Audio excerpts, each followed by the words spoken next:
Hello दोस्तों, स्वागत है आपका पीबी एजुकेशन सिस्टम में। आज मैं फिर आपके सामने उपस्थित हूँ यूपी टेट के हिंदी सब्जेक्ट को लेकर।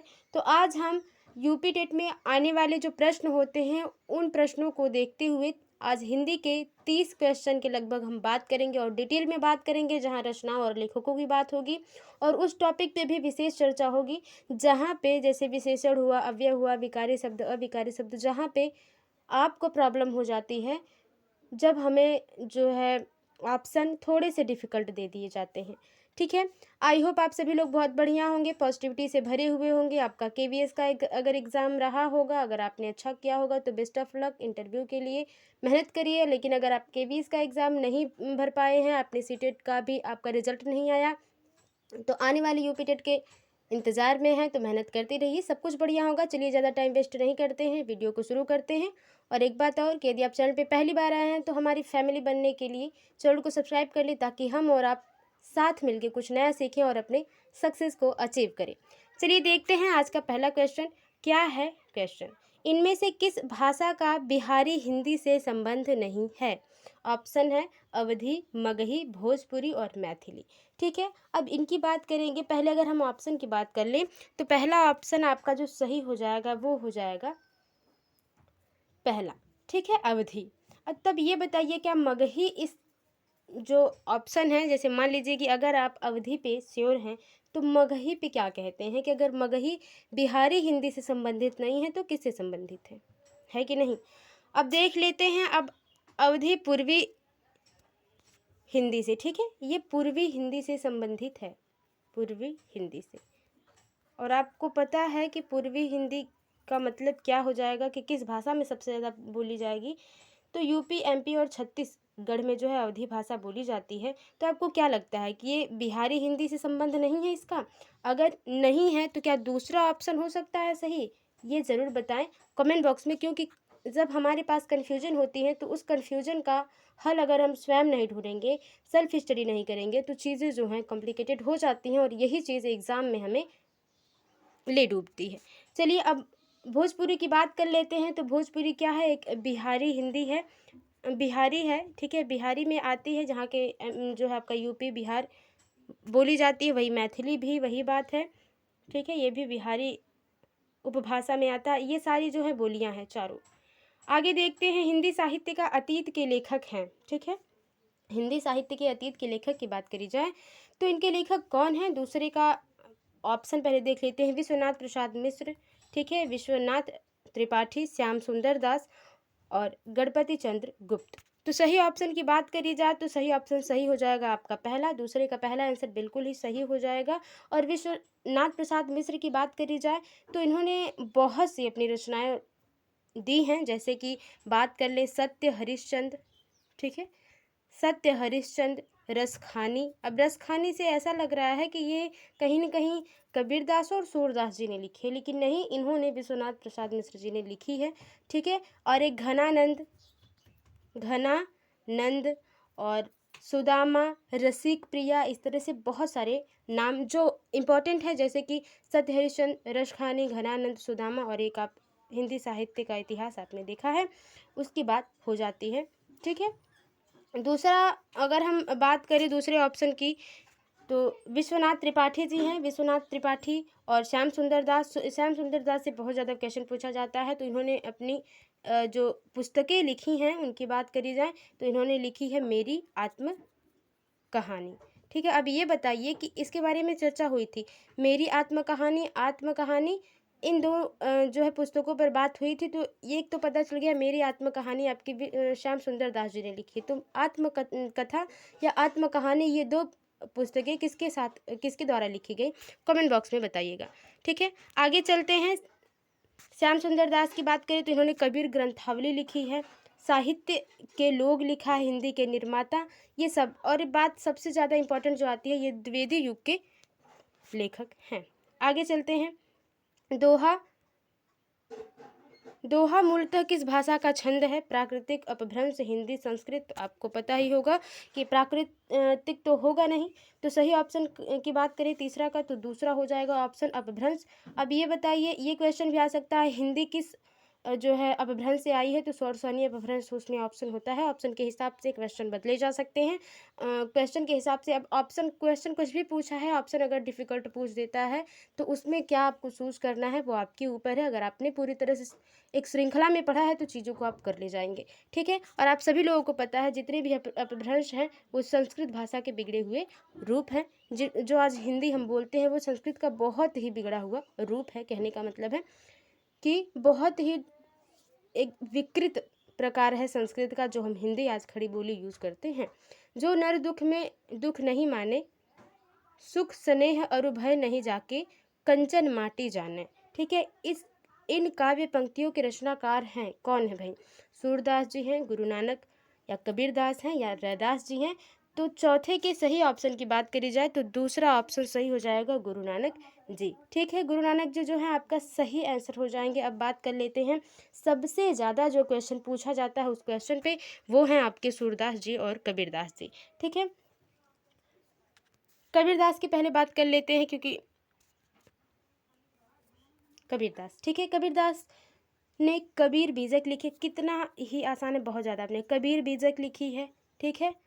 सुख निधन लिखी है। सबसे ज़्यादा जो है आप 9th-10th में पढ़े होंगे, 11th में जो है साखी इन्होंने ही लिखी है, बहुत ज़्यादा, जो पहला ही लेसन था आई थिंक, ठीक है। और शब्द वसंत रक्त, ये सारी चीज़ें इन्होंने क्या है लिखी है कबीरदास जी ने। कौन कौन सा मैंने बताया? कबीर बीजक बहुत ज़्यादा पूछा जाता है, साखी पूछा जाता है, सुख निधन पूछा जाता है। तो ये चीज़ें आप 4 याद रखिएगा। चलिए आगे देखते हैं सूरदास जी ने क्या क्या लिखा है। ये नाम से ही शुरू होता है, सूर सरावली, ठीक है। सूर सरावली बहुत ज़्यादा क्वेश्चन पूछा जाता है, जिन टॉपिक्स पे उन्हीं टॉपिक्स पे चर्चा करेंगे। सूर सागर, साहित्य लहरी, नल दमयंती, नाग लीला या गोवर्धन लीला। तो इन्होंने बहुत सारे ऐसे लिखे हैं, आप एक लय में याद करेंगे। मैंने बताया था चीज़ों को याद करने की ट्रिक भी मैंने शेयर कर रखी है, अगर आपने मेरी वीडियोज़ देखी होंगी। देखिए, निम्नलिखित में से कौन अष्टछाप का कवि नहीं है? कुंभल दास, कृष्णदास, छित स्वामी या ध्रुवदास। तो 5वें के सही आंसर की बात करी जाए तो चौथा ऑप्शन बिल्कुल ही सही हो जाएगा, ध्रुवदास, ठीक है। नेके दुहि जानत गया, चलिए कुंवर रसिक मनमोहन लागो तिहारी पया। इस काव्य पंक्तियों के रचनाकार हैं सूरदास, कुंभन दास, नंददास और परमानंद दास। तो सही ऑप्शन की बात करी जाए, सूरदास के जितने भी अभी हम लोगों ने देखा क्या क्या इन्होंने कृतियाँ लिखी हुई हैं, रचनाएं क्या क्या हैं इनकी। सूर सागर, सूर सरावली, साहित्य लहरी, नल दमयंती, नाग लीला, गोवर्धन लीला। तो आप एक ही लय में अगर चीज़ों को याद करते हैं तो आप याद कर पाएंगे, ठीक है। 6वें के सही आंसर की बात करी जाए सबसे पहले, तो सही आंसर जो हो जाएगा आपका वो हो जाएगा दूसरा, कुंभन दास जी, ठीक है। आगे चलते हैं। निम्नलिखित में से कौन सा हनुम चरित्र का रचयिता है? नाभादास, तुलसीदास, अग्रदास, राय, मल, पांडे। तो सही ऑप्शन की बात करी जाए, जो सही ऑप्शन आपका हो जाता है वो आपका हो जाता है 7वें का चौथा, राय, मल, पांडे, ठीक है। अब नाभादास और तुलसीदास की बहुत ही ज़्यादा जो है इनकी रचनाएं हैं बहुत ज़्यादा पूछी जाती हैं। तो तुलसीदास की रचनाओं की बात कर ली जाए, ठीक है, तो वो हैं जो है दोहावली इन्होंने लिखी है, ठीक है। रामाज्ञा प्रश्न है, रामचरितमानस, इन्हीं। तो बहुत ज़्यादा क्वेश्चन पूछा जाता है, रामचरितमानस किसके द्वारा लिखी गई है? तो तुलसीदास के द्वारा लिखी गई है। दोहावली उनके द्वारा, वैरवै उन्हीं के द्वारा, और रामायण उन्हीं के द्वारा, वैराग्य उन्हीं के द्वारा लिखी गई है, ठीक है। तो जो मैंने जो अभी मैंने जो कृतियाँ बताई हैं उन पर ज़रूर आप एक बार अमल करें और लिख लें उन्हें। आगे देखते हैं, ललित ललाम किसका ग्रंथ है? जसवंत सिंह, भूषण, पद्माकर या मतीराम का। तो सही ऑप्शन की पहले बात कर लेते हैं 8वें का, वो है आपका चौथा, मतीराम जी ने लिखी है। 2 ही ग्रंथ इनका माना जाता है, एक ललित ललाम और एक जो है वो आपकी है, ठीक है। तो 2 ही ग्रंथ इनका बहुत ज़्यादा फेमस है, इन्होंने यही मिले भी हैं, ललित ललाम और आपका जो हो जाता है एक रस राज, ठीक है। ये रही मतीराम की बात। जो अब पद्माकर की बात करी जाए, इन्होंने कौन कौन सी जो है ग्रंथ लिखे हैं? तो इन्होंने लिखा है हिम्मत बहादुर, और इन्होंने लिखा है विरुदावली, गंगा लहरी, पद्याभरण, यमुना लहरी। दोनों चीज़ याद रखिएगा, गंगा लहरी, ठीक है, और यमुना लहरी। अब ये बताइए साहित्य लहरी किसने लिखी है?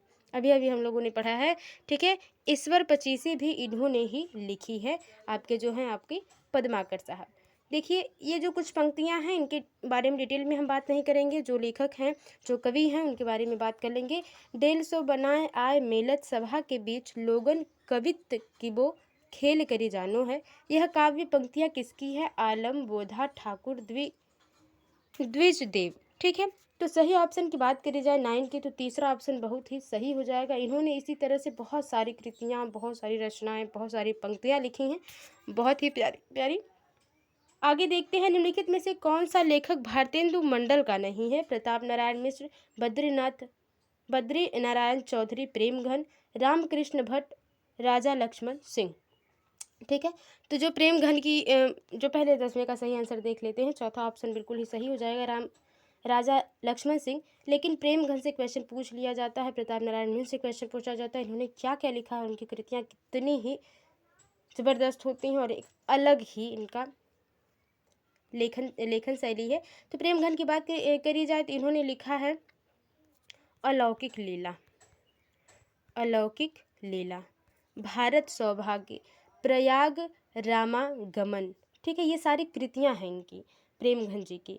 जीर्ण जनपद, मयंक महिमा, इस तरह से मयंक महिमा इनकी बहुत ज़्यादा पूछे। अलौकिक लीला भी बहुत ज़्यादा, भारत सौभाग्य, ये दो चीज़ें एकदम याद रखिएगा। और एक जो ऑप्शन में है वो तो आपको याद रखना है कि भारतेंदु मंडल के नहीं है राजा लक्ष्मण सिंह, तो किस मंडल के हैं आप जरूर बताएं, किस युग के कवि लेखक हैं या कवि हैं।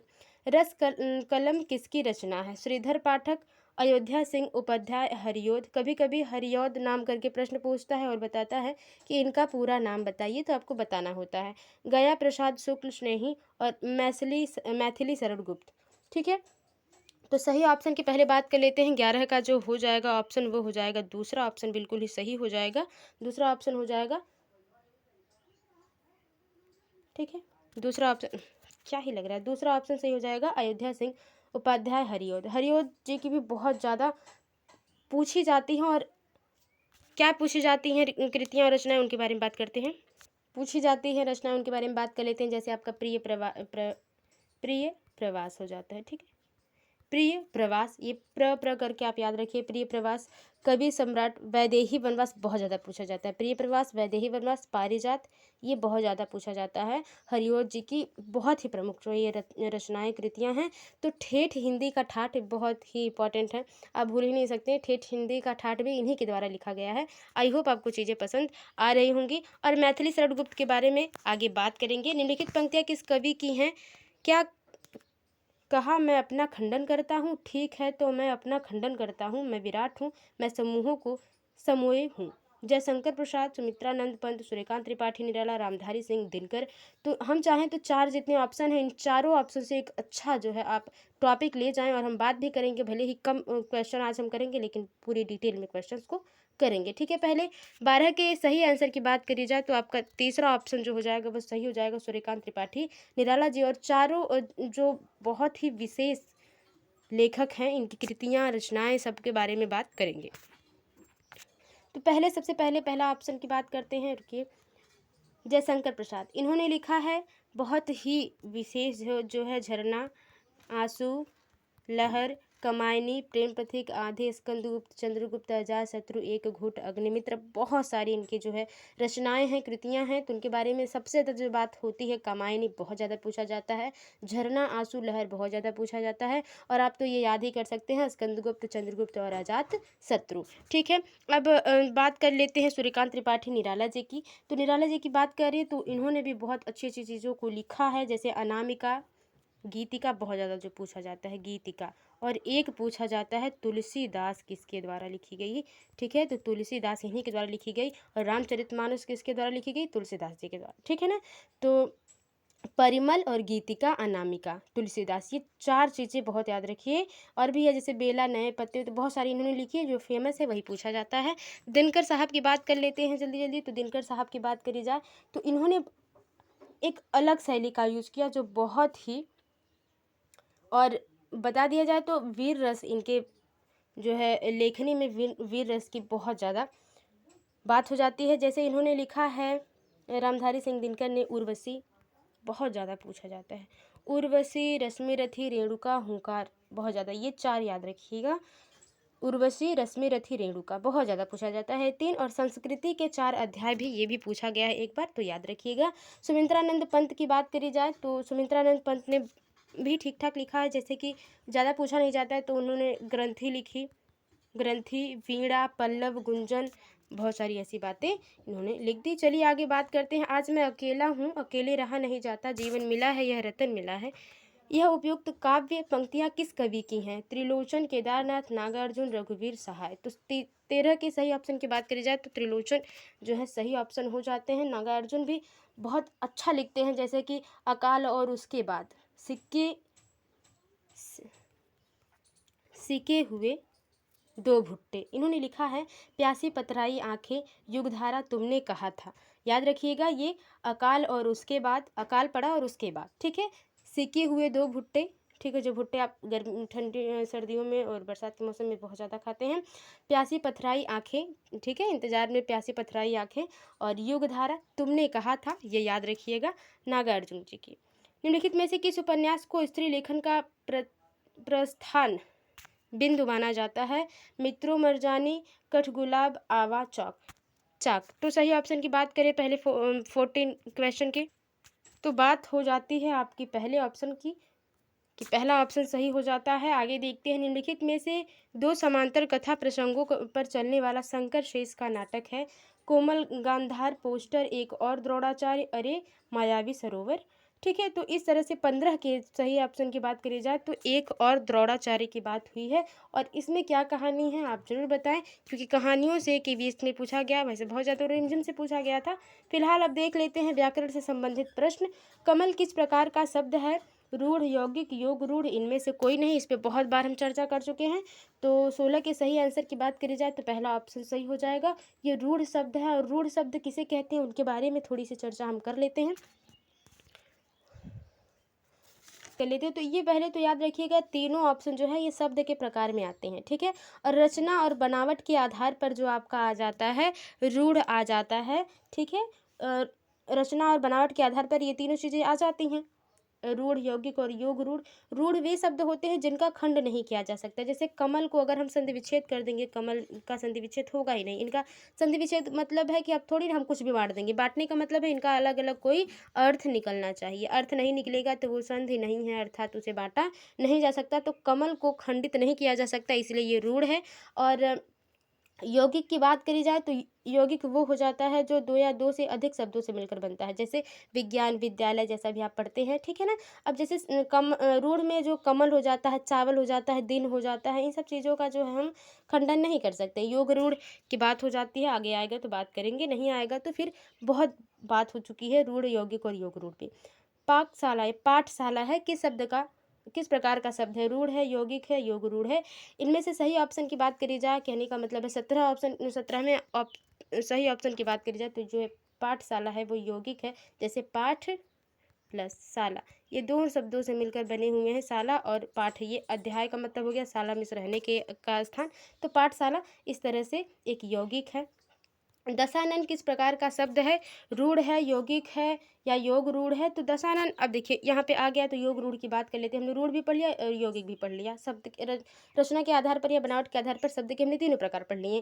तो योग रूढ़ की बात वो हो जाती है, ये 2 या 2 शब्दों से अधिक शब्दों से मिलकर तो बनते हैं, लेकिन इनका जो अर्थ निकलता है वो कुछ विशेष अर्थ निकलता है। जैसे दशानन क्या है? दशानन ये है कि 10 आनन हो जिसके, ठीक है, अर्थात रावण, जिसके 10 मुख, 10 मुख भी होता तो आपका क्या हो जाता है? ये योग रूढ़ हो जाता, कि ये 2 शब्दों से मिलकर तो बने होते हैं लेकिन एक विशेष रूप देते हैं। दशानन को अगर समास में रखेंगे तो आप बताइए किस समास में रखेंगे? तत्पुरुष समास में या बहुव्रीहि समास में, या अगर कोई और है तो उसका भी ऑप्शन जरूर लिखें। निम्न में से एक तत्सम शब्द छाँट कर, ठीक है, छाँट कर लिख लीजिएगा, छाँट कर बताइए। अनजान, सच, पत्ता या घोटक। तो सही ऑप्शन की बात कर ले 19 के, वो चौथा ऑप्शन हो जाएगा घोटक, ठीक है। घोटक मीन्स क्या होता है ये भी बताएं। निम्न में से कौन सा शब्द तुर्की भाषा का है? जाए, रिक्शा, कमरा, क्या चीज़? चाय होगा, ठीक है, चाय है यहाँ पे। 20 के सही ऑप्शन की बात करी जाए तो कैची जो हो जाएगा ये क्या है, तुर्की भाषा का शब्द है। आगे देखते हैं, निम्नलिखित में से तत्सम शब्द का चयन कीजिए। अब ये बताइए तत्सम शब्द किसे कहते हैं। तत्सम शब्द वो होते हैं, अब जैसे तत्सम शब्द में इतिहास के आधार पर जो है ये शब्द के प्रकार हैं, ठीक है, स्रोत के आधार पर ये शब्द के प्रकार है। तत्सम शब्द वे हो जाते हैं जो संस्कृत से सीधे हमारे पास या हिंदी में शामिल हो गए हैं, वो तत्सम शब्द हो जाते हैं।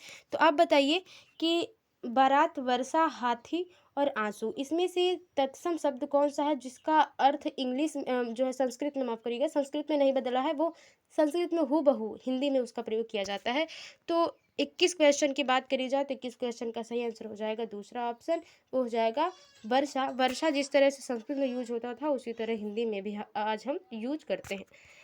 असुर का पर्यायवाची शब्द नहीं है, ठीक है। कम समय में हम सोच रहे हैं, कोशिश करें कि 30 क्वेश्चन को हम कर लें, और डिटेल में भी बातें हो रही हैं तो अपने लिए अच्छा ही है, कम समय में ज़्यादा चीज़ें हम सीख पाएंगे।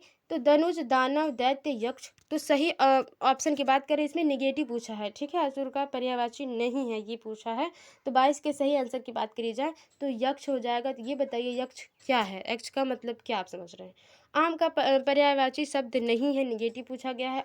एक साथ आप तीन तीन टॉपिक्स ले जा रहे हैं ना, आपको एक साथ पर्यायवाची भी याद होती जा रही है, आप एक से अधिक पर्यायवाची को एक ही वीडियोज़ में आप देख रहे हैं। आप कितनी चीज़ों को मैंने एक सीरियल वाइज चीज़ों को लिया है ताकि आप चीज़ों को समझ सकें और आपको कन्फ्यूजन ना हो, क्योंकि एग्ज़ाम के टाइम में हम पढ़ तो पूरा लेते हैं, सिलेबस पूरा ख़त्म हो जाता है हमारा, लेकिन जो कन्फ्यूजन होता है वो कहीं ना कहीं हमारा 2 नंबर 3 नंबर से चीज़ों को ख़राब कर देता है, तो वही हम कोशिश करेंगे ना हो, ठीक है। अमृत फल, आम्र, रसाल, पीक, 23 के सही ऑप्शन की बात कर ली जाए तो 23 का सही ऑप्शन आप देख के बता सकते हैं पीक। तो क्या होगा पीक में से ये भी बताएं। अनुपम का पर्यायवाची शब्द है, ठीक है। स्वर्गीय, अच्छा, अगर आपसे कोई पर्यायवाची किसे कहते हैं पूछ दे तो क्या आप बता सकते हैं। अगर बता सकते हैं कमेंट बॉक्स में हाँ बताइए, और परिभाषाएं भी लिखी, क्योंकि कहीं ना कहीं मैं आपसे कहूँ कि सीबीएसई पैटर्न के जो बच्चे हैं कहीं ना कहीं वो विलोम किसे कहते हैं, क्लास फर्स्ट की बात करूँ मैं तो क्लास फर्स्ट में ही बताया जा रहा है पर्यायवाची किसे कहते हैं। और उन्हें बहुत बड़ी बात है कि उन्हें पृथ्वी और सूर्य, इस तरह से चंद्रमा, सबकी जो है पर्यायवाची वो भी 5-5 4-4 पर्यायवाची याद करवाई जाती है। हमारे समय में तो था ही नहीं, हम तो 10th में याद किए हैं सारी पर्यायवाची, है कि नहीं। तो स्वर्गीय, लौकिक, पार्थिव या अद्वितीय, सही ऑप्शन की बात करी जाए तो अनुपम का जो पर्यायवाची शब्द हो जाएगा 24 के सही आंसर की बात करें तो अद्वितीय हो जाएगा, ठीक है। हनुमान का पर्यायवाची शब्द नहीं है, निगेटिव पूछा है। पवन सूत, अंजनी पुत्र, मारुति, विनायक, तो 25 क्वेश्चन के सही आंसर की बात करी जाए, सब आपने देखा ही है, विनायक ही नहीं होगा। विनायक किसके लिए यूज़ करेंगे हम ज़रूर बताएं कमेंट बॉक्स में, अगर आपके पास 1 सेकंड का टाइम हो, क्योंकि ज़्यादा टाइम नहीं लगता। अगर कमेंट बॉक्स आप करते हैं, लिखते हैं कमेंट पे, तो हमें ये पता चलता है कि हमें कितने लोग जानते हैं और हमारी वीडियोज़ जिनको ज़रूरत है क्या उन तक पहुंच रही है, क्या उन लोगों की मैं हेल्प कर पा रही हूँ जिनकी मैं हेल्प करना चाहती हूँ।